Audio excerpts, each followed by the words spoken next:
자, 고3 20년 3월 학평입니다. A를 참고하여 보기를 이해하는 내용으로 가장 적절한 것은 이야기를 하고 있는데 지금 제일 중요한 게 뭐예요? 이 보기를 보면서 어떤 생각이 들었어요? 이 생각이 나 들었어야 돼. 과세 표준에 따라서 이 세 가지 소득세 제도는 어떤 식으로 변화하는가? 과세 표준이 변화함에 따라 이 세 가지 소득세 제도는 어떠한 양상을 띠는가예요. 보시면 좀 특정 지을 만한 게 있어요. 특징 지을 만한 게 있어요. 어떻게 돼요? 자, 가는 그냥 제가 근데 과세 표준이 뭔지 알아야겠지? 여기서 과세 표준이 뭔지를 모르면 안 되죠. 과세 표준은 뭐였어요? 세금을 이거 그냥 한자어 그대로 풀이를 하면은 부과하다, 세금을 부과하는 표준이라는 말인데 그게 어떤 의미일까요? 과세 표준 찾아볼까요? 에, 예. 개인의 총소득에서 공제를 한 뒤 세율이 적용되는 소득을 과세표준이라 한다. 여러분들 이거 나중에 돈 벌면 누구나 다 알아야 되는 게 연말에 연말정산 신고를 해야 돼. 연말정산 신고를 해야 되는데 여기에서 내가 만약 월세를 내고 있다. 그러면 그 월세는 세금이 면제됐었나? 아니면 세금이 많이 줄어들었었나? 그래서 원래대로라면 보세요. 이거 그냥 예시로만 알려줄게요. 보면은 만약에 내가 좀 크게 꿈은 크게 가져볼까요? 내가 1억을 벌었어요. 어떤 사람한테는 이게 크지 않은 꿈일 수도 있겠죠? 내가 1년에 1억을 벌었어요. 그래서 여기에 또 이제 소득 구간마다 복잡하게 들어가면 그런데 그냥 이거 그냥 퉁쳐가지고 1년인데 원래 1억일 때 세금을 3천만 원? 4천만 원이라고 해야 되려나? 3천만 원이라고 할게요. 그냥 3천만 원을 내야 된다고 칩시다. 내가 1억을 벌었어. 근데 세금을 3천만 원을 내야 돼. 그런데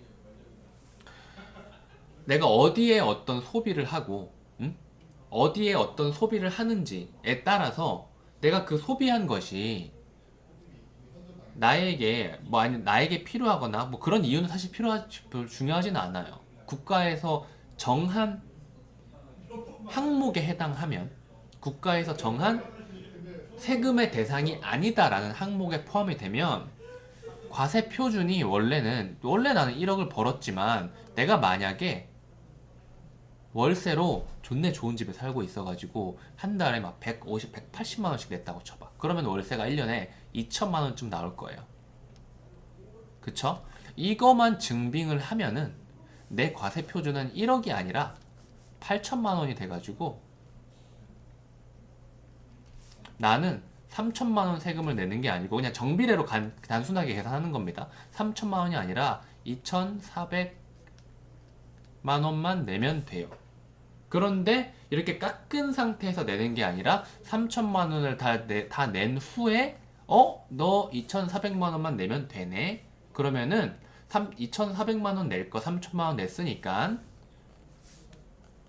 600만 원을 환급해 줄게 라고 해서 계좌에 싸줍니다. 용돈처럼. 방금 제가 이야기한 월세 2천만 원이 바로 이 공제 부분인 거예요. 설명 더 하진 맙시다. 그래서 이 부분은 그냥 읽으시면 돼요. 이 부분은 뭐 저도 아는 게 없고요. 여러분도 뭐 아는 게 없는데 이 부분 세율 부분만 이해를 좀 해볼게요. 세율 부분만 이해를 해가지고 보시면은 1천만 원 이하는 과세 표준이라는 것에 대해서 명확하게 이해를 하셨어야 돼요. 공제를 다 한 이후에 이거에서는 무조건 세금 뜯어갈 거다 이거예요. 근데 제가 방금 이야기한 여기에서 살짝 오류가 있는 게 원래 구간별로 있다 그랬잖아요. 구간별로 있으니까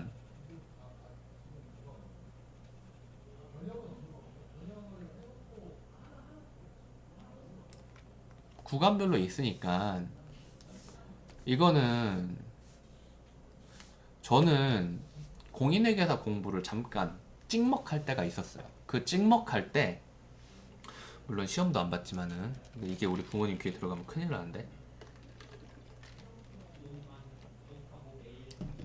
찍먹할 때가 있었어요. 찍먹할 때 배웠던 겁니다. 그때 이걸 이해 못 해가지고 너무 짱났었어요. 빵원이 있고요. 근데 들어보면 왜 이걸 이해 못했으나 싶었을 거야. 근데 그 여기만 이것만이 아니라 다른 엄청난 내용들이 있었으니까 이해를 못했겠지. 과세표준 1천만 원 이하는 10%, 그리고 1천만 원 초과 4천만 원 이하는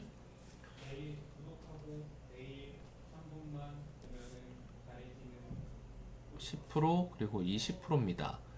그러니까 어떤 식으로 계산을 하는 거냐면은 내가 만약 4천만 원을 벌었으면은 4천만 원에 같은 세율을 다 때려버리는 게 아니에요.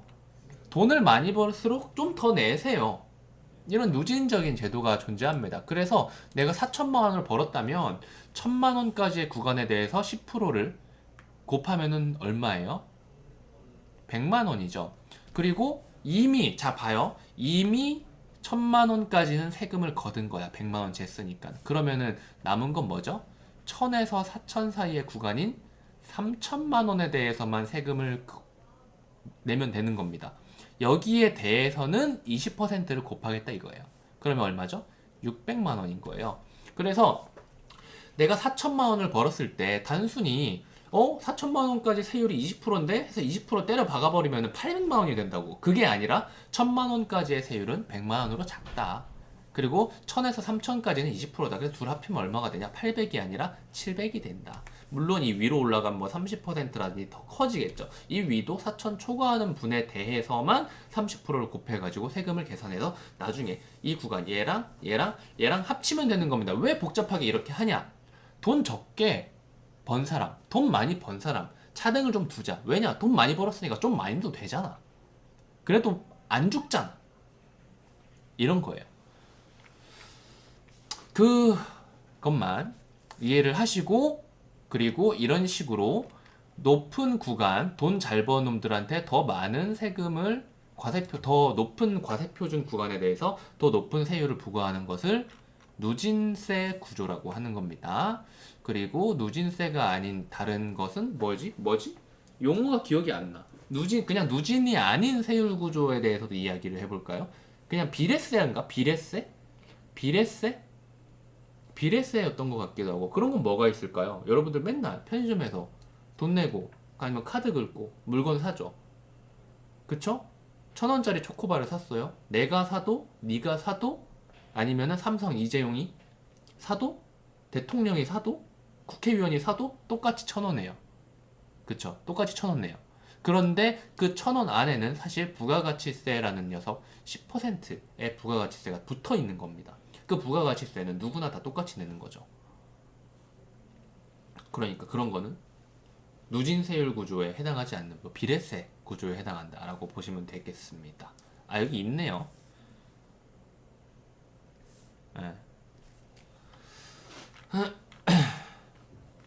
그래서 보시면 이제 뭔지 알겠죠? 과세표준 100만원, 과세표준 200만원, 과세표준 300만원이라고 한다면은 무슨 말이에요? 이 100만원에 대해서 세금을 뜯겠다, 200만원에 대해서 세금을 뜯겠다, 300만원에 대해서 세금을 뜯겠다예요. 그래서 세금을 뜯었는데 가 제도는 요만큼 뜯고 나 제도는 요만큼 뜯고 다 제도는 요만큼 뜯은 거예요. 뭐가 조금 특이해 보이죠? 지금 왜 이렇게 보고 있는지 알아요? 적절한 거 찾는 거라서 그래요. 포인트를 잡아야 돼요. 뭐가 특이한 거죠? 뭐가 특이하죠? 그냥 나는 가는 그냥 보시면은 바로 그냥 전부 다 10%를 곱한 거예요. 그쵸? 그런데 나는 뭐죠? 전부 다 30%를 곱한 거예요. 그냥 곱하기 4만 겁니다. 그런데 다는 그게 아니죠. 뭐예요? 과세표준 10만원, 100만원일 때는 10만원, 뭐죠? 10% 곱한 건데 200만원일 때는 어떻게 계산해서 이렇게 나왔을까요? 지금 우리 누진세 배웠잖아요. 딱 그 구간이 이렇게 정리가 된 거예요. 아무 의미 없이 이렇게 낸 건 아닙니다. 지금 그냥 눈으로 보고 해도 되는데 제가 보여드리려고 하는 거예요. 지금 과세표준 아까는 1,000만 원, 2,000만 원, 1,000만 원, 4,000만 원 가지고 이야기를 했지만 지금은 100만 원, 200만 원, 300만 원을 과세표준으로 주고 세율을 적용해보는 예시를 낸 겁니다. 그래서 100만 원일 때는 10만 원 뭐예요? 10%인 거예요. 그쵸? 200만 원일 때 정확히 말하면 100만 원에서 200만 원 구간대는 얼마가 늘어났어요? 플러스 20이 늘어났습니다. 그쵸? 몇 퍼센트예요? 여기도 100만 원이잖아.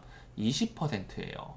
여기는 200만 원에서 300만 원 되면은 얼마가 늘어났죠? 30만 원 늘어났어요. 30%입니다.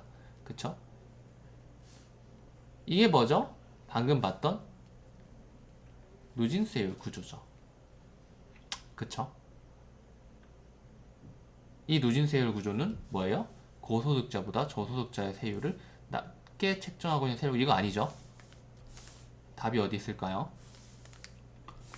가는 나와 달리 모든 과세표준의 동일한 세율, 나다와 달리 가는 과세표준 지금 평균 세율 유지되는 뭐 이런 거 다 맞는 말처럼 보인단 말이지. 근데 얘네 다 틀렸어요.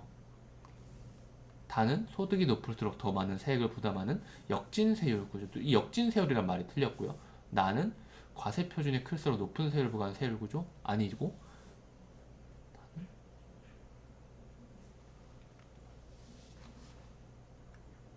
좀 꼼꼼하게 읽어봅시다. 포인트는 다예요. 근데 하지만 답은 다른 데서 나올 수도 있죠. 나는 과세 표준이 클수록 높은 세율을 부과하는 게 아니고 그냥 30% 부과하고 있는 비례세율. 과세 표준이 클수록 높은 세율은 뭐죠? 누진세인 거죠. 아닙니다. 그리고 다는 소득이 높을수록 더 많은 세액을 부담하는 것은 뭐죠? 누진세율 구조인 거죠. 3번 가는 나와 달리 모든 과세 표준에 동일한 세율을 부과하는데 나도 역시 똑같이 동일한 세율을 부과하고 있어요. 4번 나 다와 달리 가는 과세 표준이 증가할 때 평균 세율이 유지되는 근데 나도 역시 평균 세율이 유지되고 있어요.